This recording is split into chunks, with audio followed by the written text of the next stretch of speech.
श्रीरङ्गनायकी काश्यपान्वय सञ्जातं नारायणपदाश्रितं श्रीमन्नारायणं वन्दे यतीश्वरश्रियानुषं श्रीमते रामानुजाय नमः। जय श्रीराम, जय जय श्रीराम।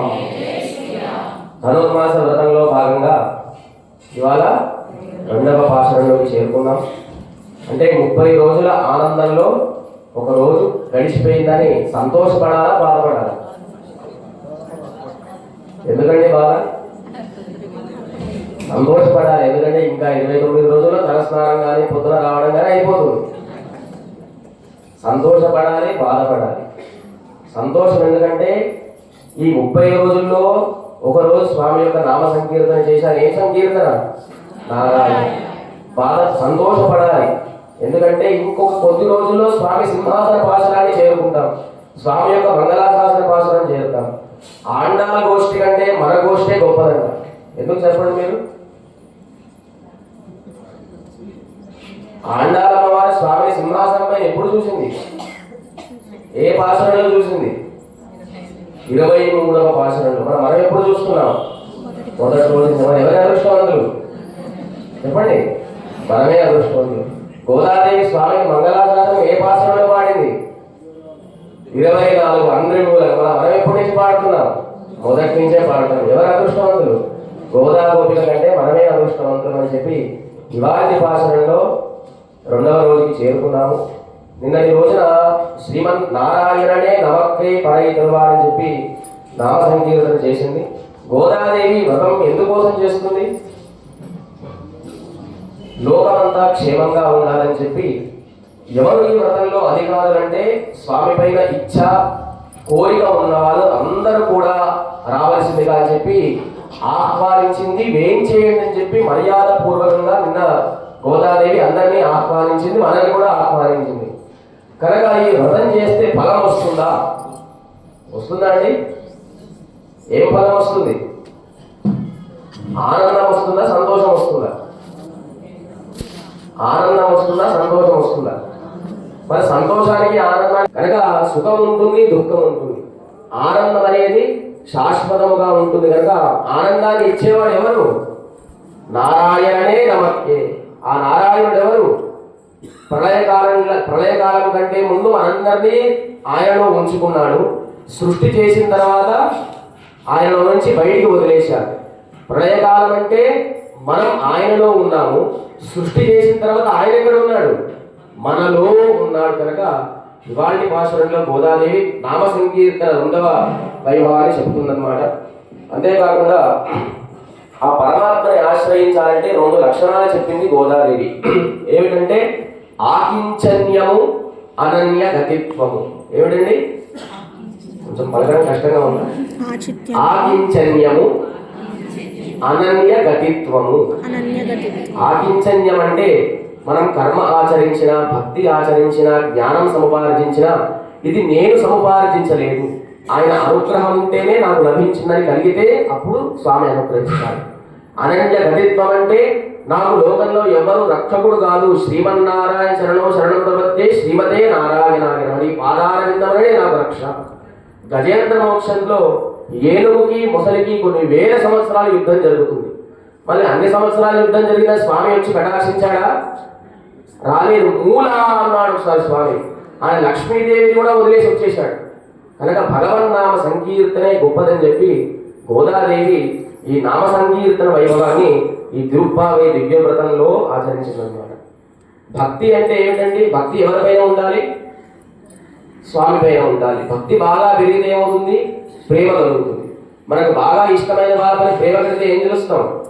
వాళ్ళ కోసం ఏవైనా చేస్తాం. కొన్ని వదులుకుంటాము, కొన్ని ఆచరిస్తాము. కనుక ఈ 2వ పాశురంలో గోదాదేవి కొన్ని మొదలమన్నది, కొన్ని ఆచరించమని చెప్పిందన్నమాట. అందుకనే స్వామి కూడా చేస్తాడు. ఎప్పుడు కూడా ఏదో పని చేస్తూనే ఉండాలి. కర్మ ఆచరించాలి ఎప్పుడు కూడా. దాని ఫలాన్ని నేను చెప్పను, ఋషుల ద్వారా మీకు అందిస్తాను. రామాయణం ఫలం రాముడు చెప్పాడా? వాల్మీకి మహర్షి చెప్పాడా? ఎవరు చెప్పారు? చివరిలో కుటుంబ వృద్ధిం ధనధాన్య వృద్ధిం రామాయణం పారాయణ చేస్తే ఫలం వస్తుందని చెప్పి వాల్మీకి మహర్షి చెప్పాడు. కనుక అటువంటి మహర్షుల ద్వారా మీకు భగవద్గీత, భారత, ద్రావిడ దివ్య ప్రబంధ గ్రంథాన్ని మీకు సమర్పిస్తాను. తద్వారా మీరు జ్ఞానాన్ని సముపార్జించి ఆ ఫలాన్ని నాకు సమర్పించండి అని చెప్పి కృష్ణుడు భగవద్గీతలో చెప్తాడన్నమాట. అటువంటి నామ సంకీర్తన వైభవంలో భాగంగా, అంతేకాకుండా మనం అందరం కూడా భగవత్ బంధువులు. ఇది మన కోసం చేసే వ్రతం కాదు, లోకమంతా కూడా సంతోషంగా ఉండాలని చేసే వ్రతం. హిరణ్యకశిపుడు ప్రహ్లాదుడు ఎవడు? హిరణ్యకశిపుడి కుమారుడు కనుక ఆయన అనేక సార్లు చెప్తాడు, ప్రహ్లాద నీవు హరినామ సంకీర్తన చేయవద్దు అని చెప్పినా ప్రహ్లాదుడు వినలేదు. అప్పుడు ఏం చేస్తాడు? హిరణ్యకశిపుడు సొంత తండ్రి ఏనుగులతో తొక్కిస్తాడు, పాములతో కరిపిస్తాడు, శూలాలతో దండింపజేస్తాడు. అప్పుడు ప్రహ్లాదుడు ఏమన్నా భయపడ్డాడా? నారాయణని వచ్చి కాపాడన్నాడా? దిక్కులకు వెళ్ళలేదు, నన్ను కాపాడలేదు. నిజంగా నా హరినామ సంకీర్తన గొప్పదైతే ఆయనే వచ్చి నన్ను రక్షిస్తాడని చెప్పి విశ్వాసముగా ఉన్నాడు కనుక అంత గొప్పది హరినామ సంకీర్తన. అంతేకాదు హిరణ్యకశిపుడు చెప్తాడు వాళ్ళ గురువులు శిక్షిస్తాడు. ప్రహ్లాదుని శిక్షించి కృత్య అనేటువంటి రాక్షసుని వదిలిపెడతాడు అన్నమాట. ఆ రాక్షసుడు వచ్చి ప్రహ్లాదుని ఎంత చేసినా ఏమి ఇబ్బంది పడలేదు. వెంటనే శ్రీ మహావిష్ణువు ఏం చేస్తాడు? సుదర్శన చక్రాన్ని పంపిస్తాడు. ఆ సుదర్శన చక్రం ఏం చేస్తుంది? ఆ కృత్య అనే రాక్షసుడు వెంబడించి ఆ కృత్య అనే రాక్షసుడు చివరికి ఎవరైతే గురువులు ఆ మంత్రాన్ని వదులుతారో వారిపైనే ప్రయోగిస్తుంది అన్నమాట. అప్పుడు ప్రహ్లాదుడు ఏం చేస్తాడు? నిజంగా నేను హరినామ సంకీర్తన చేయడం గొప్పవాడినైతే మా గురువుల్ని ఆ కృత్య అనే రాక్షసుడు ఏమీ చేయకుండా వదిలిపెట్టని చెప్పి తన క్షేమం కాకుండా గురువుల యొక్క క్షేమం కోరినవాడు ప్రహ్లాదుడు. అంతేకాకుండా సీతమ్మ వారు కూడా ఆ లంకలో ఉన్నప్పుడు రావణాసురుడు చెప్తుంది, నత్వా కుర్మి దశగ్రీవ భస్మం అస్మార్హేదస, నాకు నిన్ను భస్మం చేసే శక్తి ఉంది కానీ చెయ్యను, రాముడే రావాలి నన్ను తీసుకుని వెళ్ళాలని చెప్పి తనను తాను రక్షించుకునే శక్తి ఉన్నప్పటికీ సీతాదేవి నేను రక్షించుకోను, రాముడే రావాలంటుంది. మరి అదే ఆంజనేయ స్వామికి తోకకు నిప్పు పెడితే ఏమంటుంది? శీతోభవ హనుమత. నిజంగా నేను పతివ్రతనైతే ఆ ఆంజనేయ స్వామికి తోగు పెట్టిన నిప్పు గంధం ముద్దలాగా చల్లగా అవ్వని చెప్పి తనను తాను రక్షించుకోకుండా తన కోసం వచ్చిన ఆంజనేయ స్వామిని రక్షించమని చెప్పి ప్రార్థిస్తుంది మన సీతాదేవి. కనుక మనం అందరం ఈ వ్రతం ఎవరి కోసం చేస్తున్నాం? లోకమంతా కూడా క్షేమంగా ఉండాలని చెప్పి వ్రతం చేస్తున్నాం కనుక ఫలం ఇచ్చేవాడు ఆయన, ఆశించకూడదు కనుక ఆ ఫలం ఎట్లా ఏది ఇవ్వాలో చెప్పేవాడు శ్రీమన్నారాయణుడు కనుక ఇవాళ పాసులలో గోదాదేవి వైయత్తు వారవీర్ఘాలని చెప్పి ఈ భూమిలో సుఖంగా ఉండేవారు లాగా అని అందరినీ ఆహ్వానిస్తుంది. ఈ భూమిలో సుఖంగా ఉండేవారు అన్నమాట. కానీ ఈ భూలోకానికి దేవతలు ఎవరు కూడా రారండి. సాధారణంగా దేవతలు ఈ నేలపైన కాలు పెడతారా? పెట్టరు. ఎందుకంటే ఎక్కడ అజ్ఞానం అంటుకుంటుందో అని చెప్పి రారన్నమాట. మనం కూడా జపం చేసినా ఏది చేసినా కింద ఆసనం వేసుకొని చేయాలి. లేదంటే మనం జపం చేసినా హోమం చేసిన శక్తి అంతా కూడా భూమి లాగేస్తుంది అనమాట. అందుకని కింద గర్భాసనం కానీ ఆసనం వేసుకొని కూర్చుంటారు. కానీ గోదాదేవి ఏమంటుంది? ఈ భూలోకంలో సుఖంగా ఉండేవారు లాగా అంటుంది అనమాట. ఎందుకంటే వైకుంఠం కంటే భూలోకమే గొప్పది అని చెప్పి నేను రోజు చెప్పుకున్నాను కదా. ఎందుకంటే రామచంద్ర ప్రభు యొక్క గురువు ఎవరండి? రాముడి యొక్క గురువు ఎవరు? వశిష్ఠుడు కుమారుడి పేరు శక్తి అన్నమాట. ఆ వశిష్ఠుడు కుమారుడు మరణించిన తర్వాత ఇంకా వశిష్ఠుడికి వైరాగ్యం వచ్చి మేరు పర్వతాన్ని ఎక్కుతాడు. పైకి ఎక్కి ఎంతో చాలా పెద్దగా ఉంటుంది, అక్కడ నుంచి కింద దూకుతామంటాడు. ఆయన దూకేలోకి భూమి ఏమనుకుంటుందంటే, ఇప్పుడు నిజంగా వశిష్ఠుడు వచ్చి భూమి మీద పడి చనిపోయాడు అనుకోండి, రేపు పొద్దున యమలోకంలో చర్చ పెడతాడు, ఎక్కడ పడి చనిపోయాడంటే భూమి పైన పడి చనిపోయాడు అంటారు. అప్పుడు నాకు వస్తుంది ఇబ్బంది అని చెప్పి భూమి కూడా దూదిలాగా మారిపోయింది అన్నమాట. అగ్నిలో దుంకుదాం అనుకుంటాడు, నీటిలో దుంకుదాం అనుకుంటాడు, అసలు ఎంత చేసినా ప్రయత్నమే జరగదు కనుక ఈ భూమి అజ్ఞానాన్ని ఇస్తుందని చెప్పి దేవతలు అనుకుంటారు. కానీ ఈ భూలోకమే గొప్పది అని చెప్పి మన గోదాదేవి భూలోకంలో సుఖంగా ఉండేవారన్నారా అని చెప్పి అందరినీ కూడా ఆహ్వానిస్తుంది.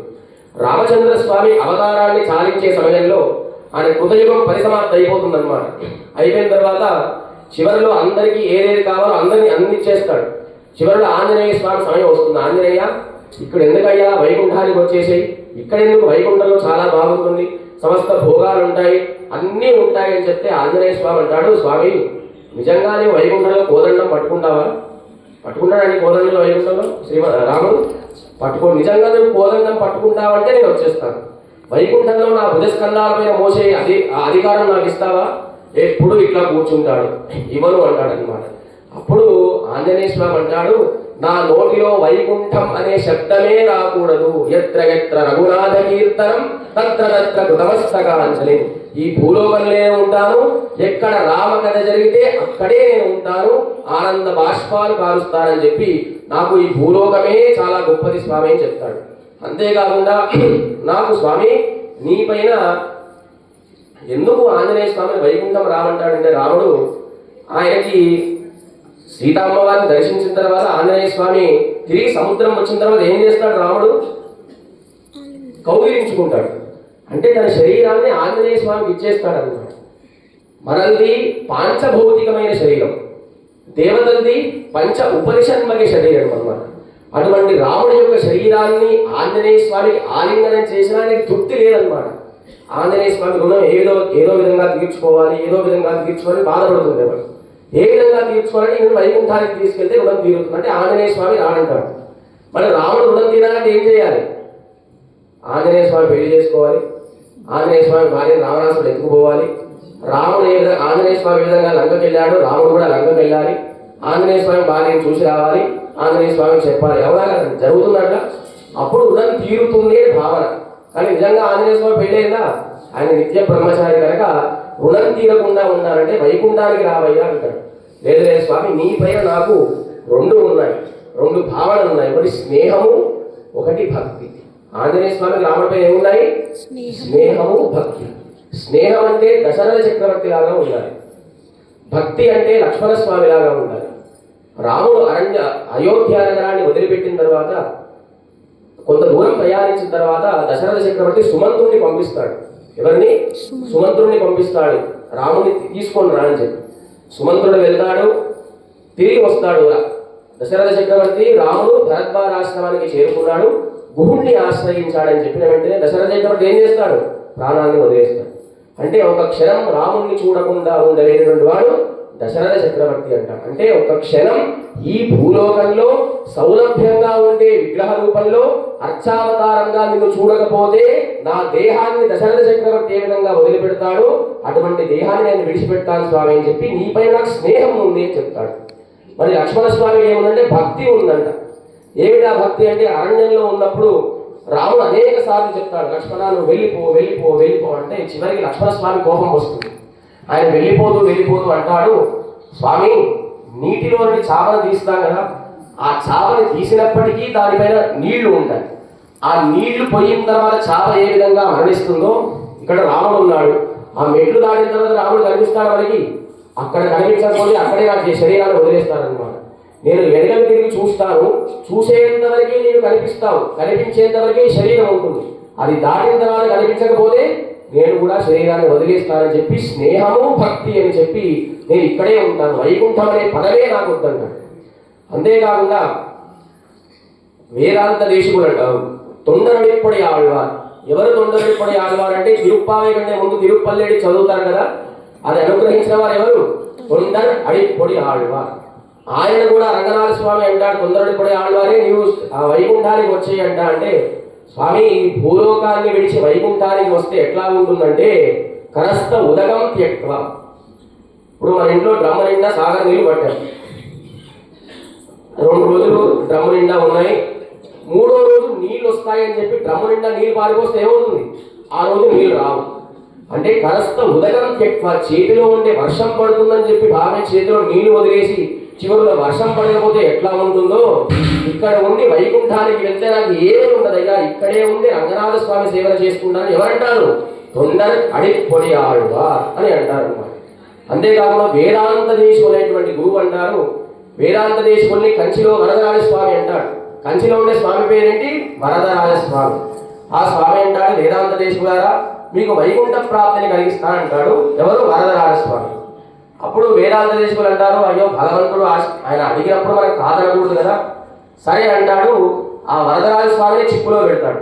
కంచిలో ప్రసిద్ధి ఏంటంటే చీరలు కాదు, కంచిలో ప్రసిద్ధి ఏంటంటే గరుడ సేవ. ఆ కంచిలో గరుడ సేవ అత్యంత వైభవంగా జరుగుతుంది. అప్పుడు వేదాంత దేశకులు అంటారు, స్వామి నిజంగా వైకుంఠంలో మీకు గరుడ సేవ ఉంటుందా అంటే ఉండదు అంటారు. నిజంగా మీరు వైకుంఠంలో గరుడ సేవ చేసుకోండి, నేను వెంటనే మీతో పాటే వచ్చేస్తానంటారు. కానీ అక్కడ జరగదంటే నేను ఇక్కడే ఉంటాను అని ఏ విధంగా ఆంజనేయుడు తొండరడిప్పొడి ఆళ్వార్ వేదాంత దేశములు ఏ విధంగా ఈ భూలోకంలోనే ఉండి స్వామిని సేవించారో భగవంతుని యొక్క అవతారములు 5 రూపములో ఉంటాయి.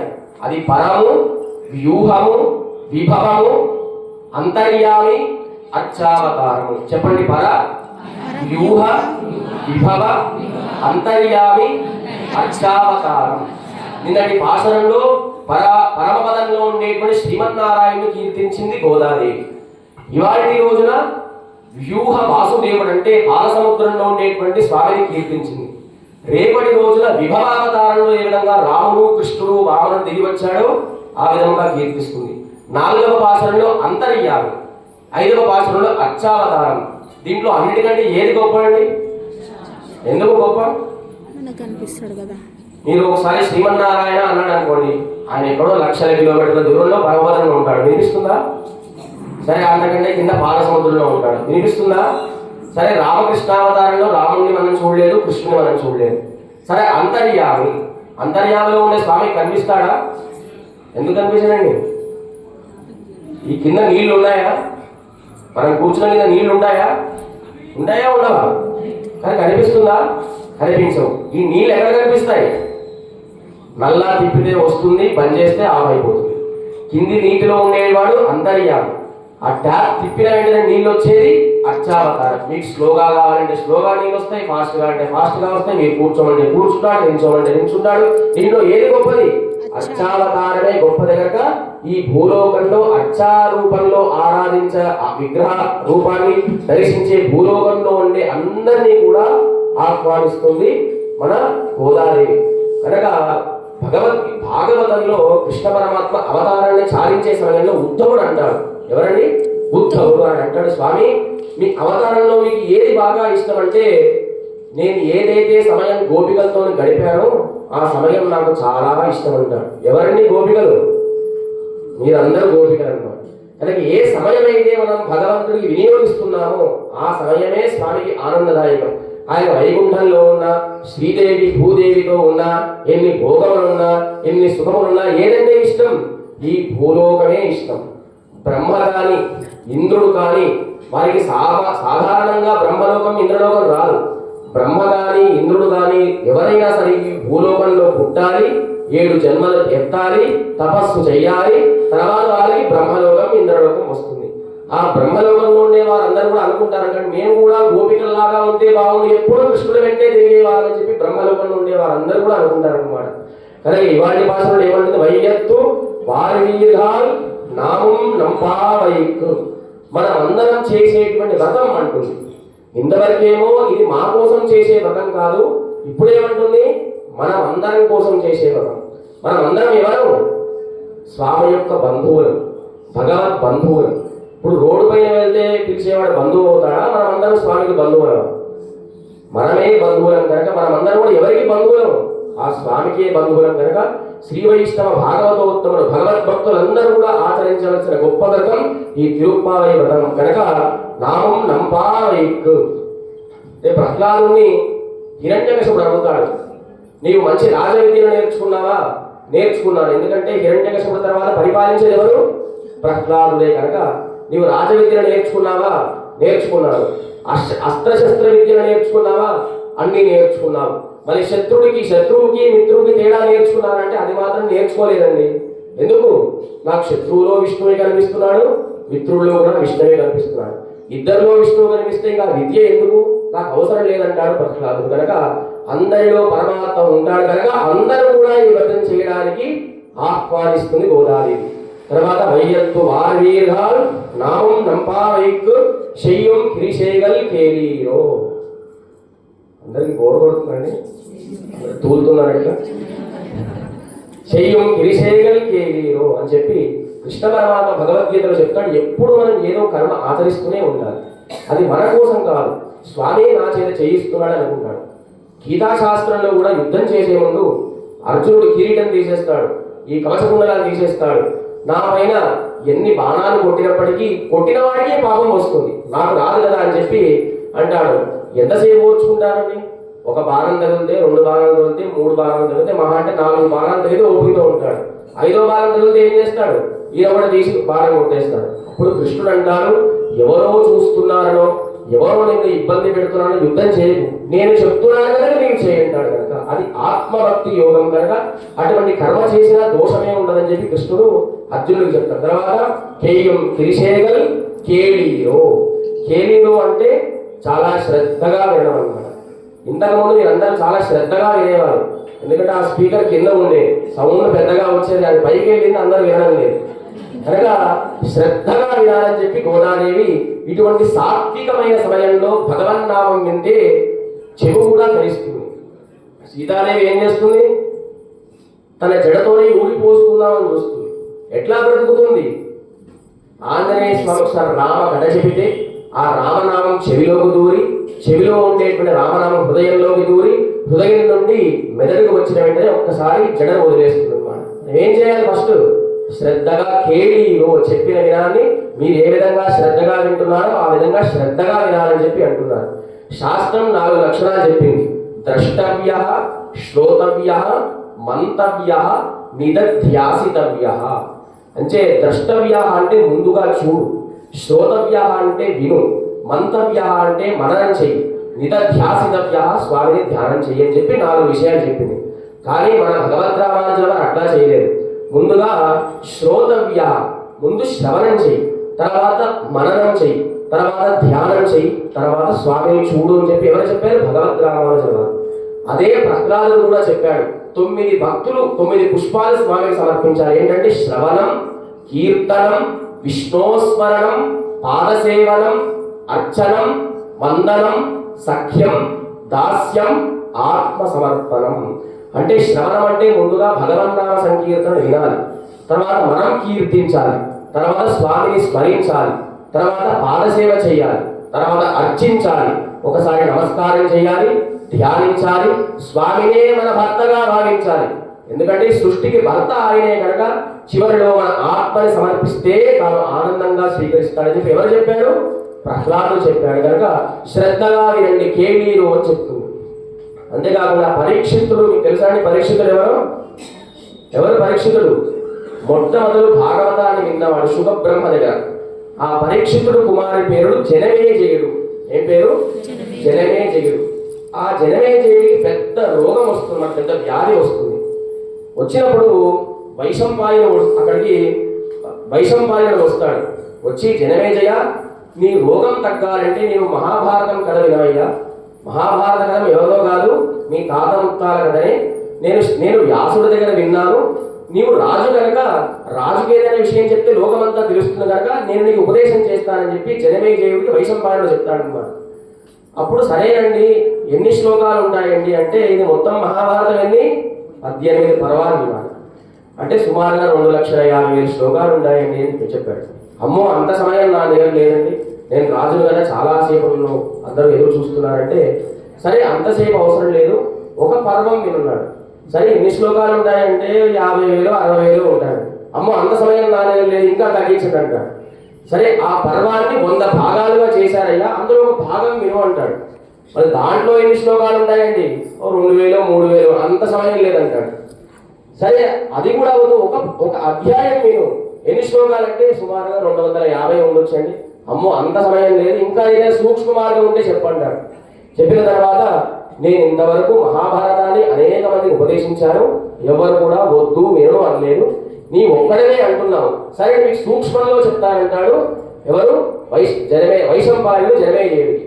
ఆయన శాంతాగారం శ్రీరామ రామ రామేతి రమే రామే మనోరమే సహస్రనామ తత్తుల్యం రామనామ వరాలే. ఇది మొత్తం 4 పాదాలు.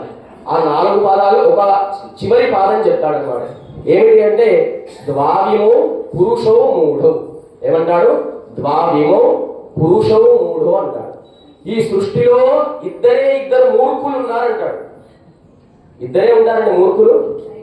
ఈయనకు సందేహం వచ్చింది, అదేంటంటే 2 మూర్ఖులు అంటే ఏంటి, అనేక మంది మూర్ఖులు ఉంటారు కదా.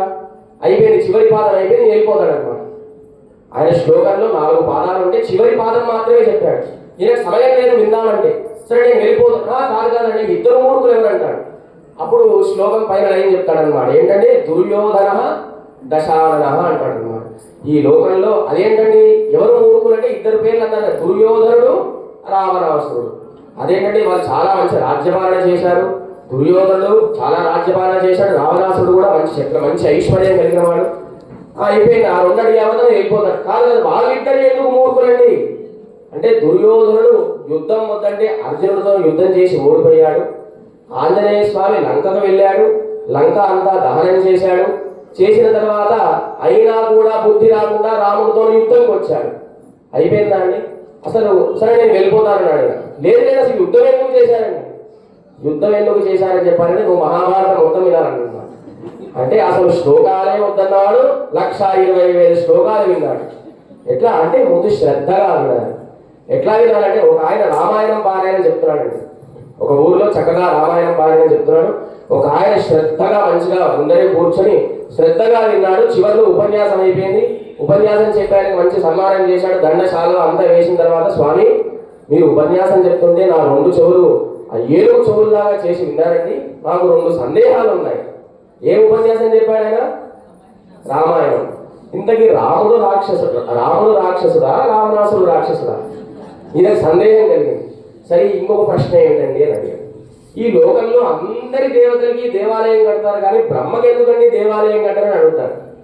నా చేత 4 రోజులు పారాయణం చెప్పించి చివరికి రాముడెవరో రాక్షసుడెవరో రావణాసుడెవరో తెలియకుండా నిన్ను నన్ను బ్రహ్మ సృష్టించాడు కదా, బుద్ధి ఉన్నాడన్న బ్రహ్మకి దేవాలయం కడతారని చెప్పి సమాధానం చెప్పి వెళ్ళిపోయాడు.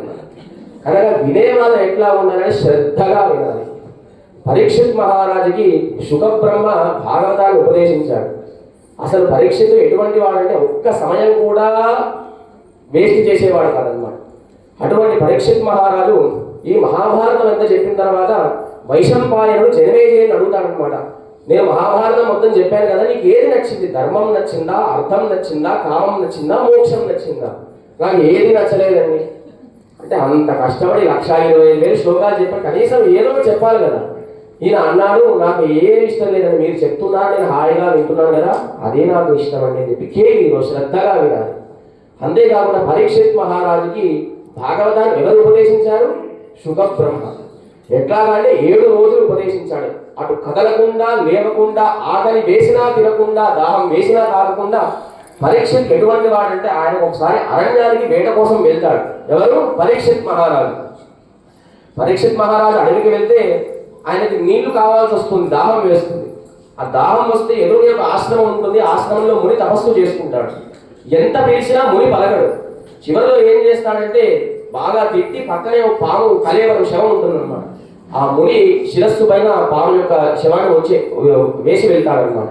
అటువంటి వాడు పరీక్షితుడు. మరి శుకబ్రహ్మ ఎటువంటి వాడు? ఆయన గోపాదం ఎంత అయితే ఆవు పాదం నేలపైన పెడితే ఎంత సమయం ఉంటుందో అంత సమయం మాత్రమే ఒక ఊరిలో ఉండేవాడు.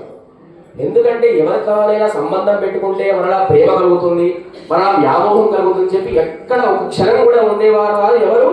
శుకబ్రహ్మ. అటువంటి వాడు శుకబ్రహ్మ 7 రోజులు పరీక్షిత్ మహారాజుకి సమయమే వెచ్చించేవాడికి 7 రోజులు అహోరాత్రుడు ఏది చెప్పినా వినకుండా కదలకుండా విన్నవాడు పరీక్షిత్ మహారాజు. ఎందుకండి అంత గొప్పది భాగవత కథామృతం. ఆయన చెప్తుంటే ఆకలి లేదు, దాహం లేదు, అమృతంలాగా స్వీకరిస్తూనే ఉన్నాడు. మరి అమృతం స్వీకరిస్తే దాహం ఉంటుందా, ఆకలి ఉంటుందా? అంత గొప్పది భాగవతం. ఈ భూలోకంలో భాగవతం మనమే కాదు, శ్రీవైకుంఠంలో శ్రీమన్నారాయణుడు లక్ష్మికి భాగవత కథ చెప్తాడన్నమాట. బ్రహ్మలోకంలో బ్రహ్మ సరస్వతికి ఉపదేశిస్తాడన్నమాట. ఆ శంకరలోకంలో కైలాసంలో శంకరుడు పార్వతీదేవికి భాగవత కథని వివరిస్తాడు. అయితే ఒకసారి మానస సరోవరంలో పార్వతీ పరమేశ్వరుడు ఏకాంతంగా కూర్చున్నారు. ఎక్కడ? మానస సరోవరంలో పార్వతీ పరమేశ్వరుడు ఏకాంతంగా కూర్చుంటే అప్పుడు పార్వతి అంటుంది, స్వామి ఎప్పుడు కూడా నీ దగ్గరగానే ఉండాలి, ఎప్పుడు నేను నిన్ను వదిలి వెళ్లకుండా ఉండాలంటే ఏం చేయాలని చెప్పి పార్వతి పరమశివుని అడుగుతుంది అనమాట. ఏమీ చేయొద్దు, నేను నీకు భాగవత కథని చెప్తాను, అది ఒక్కసారి చెప్పినట్లయితే నీ మరణాన్ని విడిచిపెట్టకుండా ఇక్కడే ఉంటావని చెప్పి. సరే, అప్పటికి కృష్ణుడు ఇంకా అవతరించలేదు.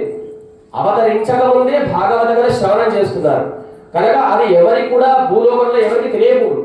తెలిస్తే కృష్ణుడి యొక్క గొప్పతనం ఏముంటుంది కనుక అది రహస్యంగా ఉండాలి. కనుక శివుడు చెప్తాడు పార్వతీదేవికి, నేను భాగవత కథ చెప్తాను, నీవు ఇది మాత్రం ఎవరికి చెప్పకూడదు, రహస్యంగా చెప్తాడు. ఏ విధంగా అష్టాక్షరి మంత్రాన్ని గురువు చెవులో ఉపదేశిస్తాడు, గాయత్రి మంత్రాన్ని నేను నీకు చెప్తాను శ్రద్ధగా అని చెప్పి ఇద్దరు కూడా కొండ గుహలో కూర్చుంటారు. అప్పుడు శివుడు చెప్తాడు పార్వతీకి, అసలు బయట ఎవరైనా ఉన్నారో ఒకసారి చూసి రాడు. పార్వతీదేవి బయటికి వెళ్తుంది, ఎవరు లేరండి బయట అంటుంది. ఈయన లోపలికి వస్తుంది, భాగవతాన్ని ప్రారంభిస్తాడు. అయితే భాగవతాన్ని గొప్పతనం ఏమిటంటే ఒక అధ్యాయం పూర్తయిన తర్వాత ఓం హరయే నమః అనాలి. ఏమనాలి? ఓం. ఒక స్కందం పూర్తయిన తర్వాత ఓం హరయే నమః అనాలి, లేదా ఓం అనాలి. శివుడు ప్రారంభించాడు, ఆయన ముందే చెప్పాడు చుట్టూ ఎవరు లేరు కదా, ఇది చాలా జాగ్రత్తగా చెప్పాలన్నాడు. ఎవరు లేరండి అని పార్వతీదేవి. ఆ విధముగా పరమశివుడు చెప్తూ చెప్తూ చెప్తూ ఉన్నాడు. చివరి దశమ స్కంధానికి వచ్చాడు. దశమ స్కంధానికి వచ్చేసరికి పార్వతి మత్తు వచ్చి నిద్రపోతున్నాడు. ఏకాదశ స్కంధానికి వచ్చాడు. ద్వాదశ స్కందం పూర్తయింది. కానీ ఊ ఊ హరయే నమః అంటుంది పార్వతీదేవి, పడుకున్నా కూడా అంటుంది. అయితే పరమశివుడికి ఒకసారి లేచిన వెంటనే పార్వతి వింటున్నావా అంటుంది అన్నమాట. అయ్యో అయ్యో అప్పుడే అయిపోయిందా భాగవత కదా అని పార్వతి అంటుంది. అంటే నేను ఇంత శ్రద్ధగా చెప్తే నీకు పడుకుంటున్నావా అంటే, ఏమోనండి దశమ స్కందం వచ్చేసరికి కృష్ణ ఆ లీలలో నేను కూడా మత్తెక్కి పడుకున్నాను. సరే నువ్వు పడుకున్నావు కదా ఊ అని ఎవరంటున్నారు? ఒకసారి పైకి చూసి పైన ఒక చిలుక కనిపించింది. అయ్యో ఈ చిలుక ఎక్కడి నుంచి వచ్చింది? బయట ఎవరు లేరన్నావు కదా, ఈ చిలుక ఎక్కడి నుంచి వచ్చిందంటే, ఏమోనండి బయట ఒక గుడ్డు కింద పడిపోయింది, అదేదో శవం అనుకున్నాను అంటే, భాగవత కథ శ్రవణం చేస్తే ప్రాణం విడిచిన చిలుక కూడా ప్రాణం తెచ్చుకుందన్నమాట. ఆ చిలుక ఎవరంటే శుభబ్రహ్మ. వెంటనే పార్వతీదేవికి బాగా ఆగ్రహిస్తాడు. పరమశివుడు కళ్ళు ఎర్ర చేస్తాడు. తన త్రిశూలాన్ని పట్టుకొని ఆ చిలుక వెంట పరిగెడతాడు అన్నమాట. ఎవరు? పరమశివుడు. అలా పరిగెడుతూ ముందేమో చిలుక, వెనకేమో పరమశివుడు. అలా పరిగెడుతూ చివరిలో సరస్వతి సరోవరంలో వ్యాసుడు అప్పుడే బాగా జపం చేసి అలిసిపోయి ఇట్లా ఒళ్ళు విరుస్తాడు. ఎవరు? వ్యాసుడు. ఒక్కసారి ఆవలింత తీస్తాడు. ఆ ఆవలింత వ్యాసుడు యొక్క నోరే ఆ చిలుకకి పెద్ద కొండ గుహలా కనిపించింది. ఆ చిలుక ఎక్కడ దూరుతుంది? వ్యాసుడు నోట్లో దూరుతుంది. వ్యాసుడు కుమారుడుగానే శివబ్రహ్మ అవతరిస్తాడు. కనుక భాగవత కథని ఎట్లా వినాలి? కేవీలో శ్రద్ధగా వినాలని చెప్పి ముందుగా ఏది చేసినా, మననం చేసినా, ధ్యానం చేసినా చెప్పే విషయాన్ని శ్రద్ధగా వినాలని చెప్పి గోదాదేవి కేళీరు అని చెప్పింది. తర్వాత శీర్మల్ పయ్యత్తు పారకరణలు పయ్యత్తు చంద్ర పరమన్ అడిపాడి. పరమన్ అడిపాడంటే స్వామి యొక్క నామ సంకీర్తనాన్ని ధ్యానించాలి, కీర్తించాలి. పాలసముద్రంలో స్వామి ఎట్లా ఉంటాడు? మెల్లగా పడుకుంటాడు. ఎందుకు మెల్లగా పడుకుంటాడు? స్వామి జగద్రక్షణ చింతాపరాయణుడు కనుక ఆయన హాయిగా పడుకుంటాడు. అంటే ఆయన పడుకోడు, ఎప్పుడూ మన కోసమే ఆలోచిస్తుంటాడు. ఒక తల్లిదండ్రులకి 4 కుమారులు ఉన్నారండి. ముగ్గురేమో భారతదేశంలో ఉంటాడు, ఇంకో పిల్లవాడు అమెరికాలో ఉంటాడు. దసరా పండుగ వస్తుంది, తల్లి మంచి అప్పాలు కూరలు అన్నీ చేస్తుంది. ఈ ముగ్గురు కొడుకులు తిన్నా సంతోషం ఉండదు. ఆ పిల్లోడు ఏం చేస్తున్నాడు, ఆ పిల్లోడు ఏం తింటున్నాడు, మీలో చాలా మంది అలా అనుకుంటారు కదా. ఆ విధముగా కొడుకు దూరంగా ఉన్నప్పుడు తల్లిదండ్రులు ఏ విధంగా బాధపడతారో, అయ్యో లోకంలో అందరూ బాగుపడుతుంది, వీడెందుకు బాగుపడట్లే అని చెప్పి స్వామి నిద్రపోకుండా కళ్ళు ఎర్ర చేసి ఉంటాడనమాట. ఎట్లా? పయ్యత్తు చంద్ర పరమన్ అడిపాడి. ఆ స్వామి యొక్క సౌందర్యం మెల్లగా పడుకుంటాడన్నమాట. ఎందుకంటే పరమన్ అడిపాడంటే పరమ పురుషుడు. ఎందుకంటే ఎప్పుడు లక్ష్మీ స్వామి హృదయంలో ఉంటుంది కనుక ఆయన పరమ పురుషుడు. ఎందుకంటే స్వామి పడుకున్నా, నిల్చున్నా, కూర్చున్నా అందంగా ఉంటాడు. మనం పడుకుంటే అందంగా ఉంటాడండి. ఏమన్నా మనం పడుకుంటే అందంగా ఉంటామా? మరి స్వామి పడుకున్నా అందంగా ఉంటాడన్నమాట. ఎక్కడ? శ్రీమద్ రామాయణంలో అరణ్యంలో బాగా అలిసిపోయి రాముడి సీతామ్మవారి ఒళ్ళో పడుకుంటే బాగా అలిసిపోతాడు. అప్పుడు కాకాసుడు వస్తాడు. వచ్చి సీతామ్మవారి వక్షస్థలం పైన కూర్చుంది కాకాసుడు. అప్పుడు సీతామ్మవారు రాముడిని లేపితే, అయ్యయ్యో శ్రీమాన్ సుఖ సంప్రదాయాన్ని సమయా బోధిన శ్రీమాన్ సుఖ సంప్రదాయ అని చెప్పి ఎంత అందంగా ఉన్నాడు రాముడు. పడుకున్నా అందంగా ఉన్నాడు, నిల్చున్నా అందంగా ఉన్నాడు. ఒక సింహం పడుకుంటే ఎట్లా ఉంటుందో అట్లా పడుకున్నాడు రాముడు. అంతేకాదు విశ్వామిత్రుడు రాముడిని లక్ష్మణుని తీసుకొని వస్తాడు అరణ్యానికి. రాత్రి పడుకుంటారు. పడుకున్న తర్వాత తెల్లారి లేచిన వెంటనే ఏమంటాడు? కౌసల్య సుప్రజా రామ. ఏ దివ్య దేశంలో అయినా సుప్రభాతం ఎవరిది? కౌసల్య సుప్రజా రామ అనే శబ్దంతోనే ప్రారంభమవుతుంది. కనుక ఆయనకి రాముడు ఒక్కడే కనిపిస్తున్నాడు అక్కడ. ఎంత వేదాంత శాస్త్రంలో స్వామి పడుకుంటాడు, అందంగా ఉంటాడని తెలుసుకున్నాను, కానీ ఇవాళ ప్రత్యక్షంగా నేను చూస్తున్నాను, ఎంత అదృష్టం అని చెప్పి ఆ రాముడు విశ్వామిత్రుడు రాముడిని కీర్తిస్తున్నాడు. కానీ విశ్వామిత్రుడు ఎంతమందిని తీసుకొచ్చాడు? రాముడిని తీసుకొచ్చాడు, లక్ష్మణుని తీసుకొచ్చాడు. కానీ అక్కడ రాముడే కనిపిస్తున్నాడు, లక్ష్మణుడు కనిపించట్లేదు. కానీ పక్క నుంచి ఒక శబ్దం వినిపిస్తుంది, బుస్ బుస్ అనే శబ్దం వినిపిస్తుంది. లక్ష్మణుడు ఎవరి అంశ? ఆదిశేషుడు అంశ కనుక ఆయన ఎప్పుడు ఆదిశేషుడి పైనే పడుకుంటాడు కనుక రాముడి కింద పాము ఉందన్నమాట. బాలకాండలో కూడా లక్ష్మణుడు రాముడు వేరువేరుగా పడుకోబెడితే అసలు లక్ష్మణుడు ఆహారమే స్వీకరించేవాడు, ఎప్పుడు ఏడుస్తుండేవాడు అనమాట. ఆ లక్ష్మణుడు తీసుకొచ్చి రాముడు ఉయ్యాలలో పడుకోబెడితే ఆ ఏడుపు ఆపేవాడు. కనుక ఆయన పడుకున్నా సౌందర్యముగా ఉంటాడు కనుక పరమన్ అడిపాడి చెయ్యం గిరిశేగల్ కేలేరో పార్కడల్ పయ్యెత్తుగన్న పరమన్ అడిపాడి. ఆ పరమపదంలో ఉండే స్వామి బ్రహ్మాది దేవతలు కూడా వెళ్ళలేదు వైకుంఠానికి. మరి ఎక్కడ వెళ్తారు? పాల సముద్రంలో హాయిగా పడుకునే స్వామి దగ్గర పడుకుంటారు. ఆ సౌందర్యం ఎట్లా ఉంటుందో ఆయన అనిరుద్ధమూర్తి. ఆయన వ్యూహంలో ఉండే స్వామి 4 రూపాల్లో ఉంటారు. పర వ్యూహ విభవ వాసుదేవ సంకర్షణ ప్రద్యుమ్న అనిరుద్ధ. ఈ సృష్టి అంతా కూడా అనిరుద్ధ రూపంతోనే ప్రారంభమైంది కనుక ఆ విధంగా స్వామి పాల సముద్రంలో హాయిగా నిద్రిస్తే ఆ నిద్రా సౌందర్యం కూడా చాలా గొప్పది. ఆ టైం చూడకుండా 5 నిమిషాలు అయిపోతుంది. అందరూ గడియారాన్ని చూస్తున్నారు. అందరూ శ్రద్ధగా వినాలని చెప్పి గోదాదేవి చెప్పింది కనుక మీరందరూ చాలా భాగవతులు, అందరూ కూడా తూలుతూ ఉన్నారు. అంటే నేను నిద్రపోవట్లేదు, ఆ పార్వతీదేవి విధంగా భాగవత కథ నేను తూలుతూ ఉందో మీరు కూడా దివ్య ప్రవచనాలు తిరుపాలు ఉపన్యాసాన్ని తూలుతూ ఉన్నారని నేను అనుకుంటున్నాను. కనుక ఆ విధముగా పరమన్ నడిపాడి. ఒకసారి కలువ పుష్పాలకి లక్ష్మీ అమ్మవారికి పోటీ వచ్చిందన్నమాట. ఎందుకంటే ఈ తేనె దిగులు ఏం చేస్తాయి? కలువ పుష్పంలో దిగి ఆ తేనెని స్వీకరిస్తాయి. మనం అందరం కూడా కలువ పుష్పాలంటే స్వామి యొక్క పాదాల విందనలో వచ్చే తేనెని స్వీకరిస్తాం. కనుక ఒకసారి పార్వతీదేవి అన్నమయాచార్య సంకీర్తనలో కూడా ప్రేమతో శ్రీ సతి పిసికెలు పాదం అంటాడు. ఆ లక్ష్మీ అమ్మవారు ఎక్కడి నుంచి అవతరించింది? తామర పుష్పం నుంచి అవతరించింది. తామర పుష్పమే చాలా సుకుమారంగా ఉంటుంది. అటువంటి సుకుమారంగా ఉండే తామర పుష్పాల్లో ఉండే లక్ష్మీదేవి కూడా స్వామి యొక్క పాదాలను ముట్టుకోవడానికి భయపడేదన్నమాట. తాను ముట్టుకుంటే ఎక్కడ పాదాలు కందిపోతాయో అని చెప్పి సౌకుమార్యంగా సౌగంధముగా ఎంతో అందంగా ఉండే స్వామి యొక్క పాదాలనే ఆశ్రయించింది కనుక మనమందరం కూడా ఎక్కడ చూడాలి? స్వామిని పాదాల విందమనే ఆశ్రయించాలి. మీరు బంగారు కిరీటం పెట్టండి, వజ్ర హస్తం చేయించండి, ఏదైనా చేయించండి, ముందు ఎక్కడ చూడాలి? స్వామిని పాదాల విందం. చాలా మంది తిరుపతికి వెళ్తారు, మంచిగా 2 టైర్ వేసి ట్రైన్ టికెట్ బుక్ చేసుకుంటారు. అక్కడికి వెళ్ళిన తర్వాత మంచి ఏసీ హాల్ తీసుకుంటారు, రెస్ట్ రూమ్ తీసుకుంటారు, మంచిగా పొద్దున్నే పంచ కట్టుకుంటారు, ఆ పుష్కరంలో స్నానం చేస్తారు, గుండు కొట్టించుకుంటారు. ఎప్పుడూ పెట్టకుండా ఆ రోజు 3 నామాలు పెడతారు. పెట్టిన తర్వాత తిరుపతిలో సర్వదర్శనానికి వెళ్తారు. ఎంతసేపు పడుతుందండి సర్వదర్శనానికి? 12 గంటలు పడుతుంది. గోవింద గోవింద అంతసేపు అంటారు. లోపలికి వెళ్ళిన తర్వాత కళ్ళు మూసుకుంటారు. ఆ లోపల శంకర్ గడపడము అంటాడు. ఇది ఇంత చూసి ఏమవుతుంది? బయటికి వచ్చిన తర్వాత దర్శనం చేశారంటే ఏమో కళ్ళు మూసుకున్నాను అంటారు. ఎప్పుడు కూడా ఆలయానికి వచ్చినప్పుడు కళ్ళు ఎక్కువగా మీ కోపం వచ్చినప్పుడు, భర్త పైన భార్య కోపం వచ్చినప్పుడు ఏదైనా కళ్ళు ఎలా చేస్తుందో మనం స్వామి పైన ప్రేమతో కళ్ళు పెద్దగా చేసి ఆపాదపీఠ పర్యంతం పశ్యతం పురుషోత్తమం. స్వామి యొక్క పాదాల నుండి నాభి తర్వాత నేత్రములు శిరస్సు వరకు దర్శించాలి కనుక పరమం అడిపాడి. దీంట్లో కొన్ని విషయాలు వదిలిపెట్టారు. నెయ్యున్నో పాలున్నో. మేము నెయ్యి తినము, పాలు కూడా తినమంటున్నారు. అదేంటి పాలు ఎక్కడైనా తింటారా? మరి తింటారంటున్నారు అనమాట. అసలు కృష్ణుడు పుడిన తర్వాత పాలుకి పెరుగు తేడానే తెలియదు. అసలు ఎంత వస్తుందో ఎంత పోతుందో. పాధేయం పుండరీకాక్షం నామ సంకీర్తనామృతం. భగవన్నామం సంకీర్తన చేసిన తర్వాత మనకు ఆకలి వేస్తుందా? తినడానికి ఆకలి వేస్తుందా? దాహం వేస్తుందా? కనుక ఏం చేయాలి?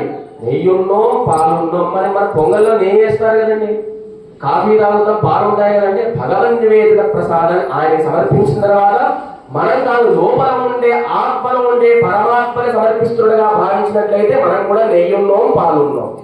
నాట్కాలే నీరాడి తెల్లవారుజామునే స్నానం చేయాలండి. ఇది చాలా కష్టమైన పని. తెల్లవారుజామునే స్నానం చేయాలి. చూడండి, మనం చన్నీటి స్నానం చేస్తే స్వామి బాధపడతాడంట. ఎందుకంటే రావణ సంహారం అంతా పూర్తయింది. ఆయన పుష్పక విమానాన్ని ఎక్కుతాడు. విభీషణుడు వస్తాడు, స్వామి మేము రావణ సంహారం చేశావు కదయ్యా, అలిసిపోయావు, ఇక్కడ స్నానం చేసి వెళ్ళంటాడు. లేదు అక్కడ భరతుడు 14 సంవత్సరాల నుండి స్నానం చేయకుండా జడలు కట్టుకొని నేను వస్తానని చెప్పి ఆలోచిస్తున్న ఆ భక్తుడు అక్కడ నా కోసం ఎదురు చూస్తున్నాడే. నా భక్తుడు స్నానం చేసిన తర్వాత నేను స్నానం చేస్తానని చెప్పి తమ్ వినా కైకేయీ పుత్రం అని చెప్పి ఆయన వెళ్ళిన తర్వాత, అయితే భరతుడు ఏం చేసేవాడు? ఇక్కడ చన్నీటి స్నానం చేయమని చెప్పి గోదాదేవి చెప్తుంది. భరతుడు ఏం చేసేవాడంటే ఉదయాన్నే సూర్యోదయానికి ముందే లేచి చన్నీటి స్నానం చేసేవాడు అనమాట. వాస్తవానికి రాముడు ఆ అయోధ్య నుంచి అరణ్యానికి వచ్చిన తర్వాత నీళ్ళు ఎప్పుడు వేడిగా ఉండేవన్నమాట. చల్లగా ఉండే నీళ్లు వేడిగా అయిపోయాయి, పుష్పాలతో ఉండే పుష్పాలు పుష్పములు లేకుండా అయిపోయాయి, ఆవులు గడ్డి తినడం మానేశాయి, నీళ్ళన్నీ వేడెక్కిపోయాయి. కానీ భరతుడు ఏమనుకుంటున్నాడు, ఇంకా నీళ్లు చల్లగానే ఉన్నాయి, నా రామ విరహ తాపం తొలగాలంటే సూర్యోదయానికి ముందే లేచి చన్నీటి స్నానం చేయాలని చెప్పి ఆ భరతుడు ఏ విధంగా నా కోసం ఎదురు చూస్తున్నాడో నేను వెళ్ళి భరతుడు స్నానం చేసిన తర్వాత నేను కూడా స్నానం చేస్తానని చెప్పి రాముడు విభీషణుడు చెప్తాడనమాట.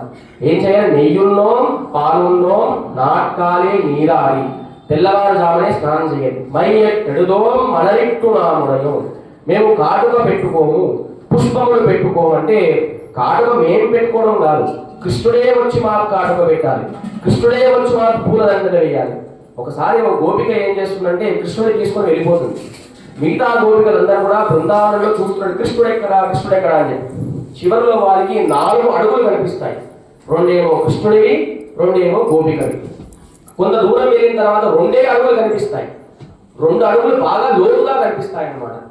అంటే కృష్ణుడు ఏం చేశాడు, ఆ గోపికను ఎత్తుకున్నాడు, ఎత్తుకున్నప్పుడు పాదాలు కిందికి వెళ్ళాయి, ఆమె పూలు తెంపుకుంది, ఈయన పుష్పాలు తనలో పెట్టాడు. ఆహా, గోపిక ఎంత అదృష్టవంతురాలి, మన జన్మ ఉంది ఎంత వ్యర్థం, ఆ కృష్ణుడే వచ్చి పూలు పెట్టాలి, ఆ కృష్ణుడే వచ్చి కాడిగా పెట్టాలని చెప్పి మేమంతా మేము పెట్టుకోం, మేము కర్మ భక్తి జ్ఞానం మా అంతా మేము ఆచరించాం, ఆయన ఆచరించమంటేనే ఆచరిస్తాం.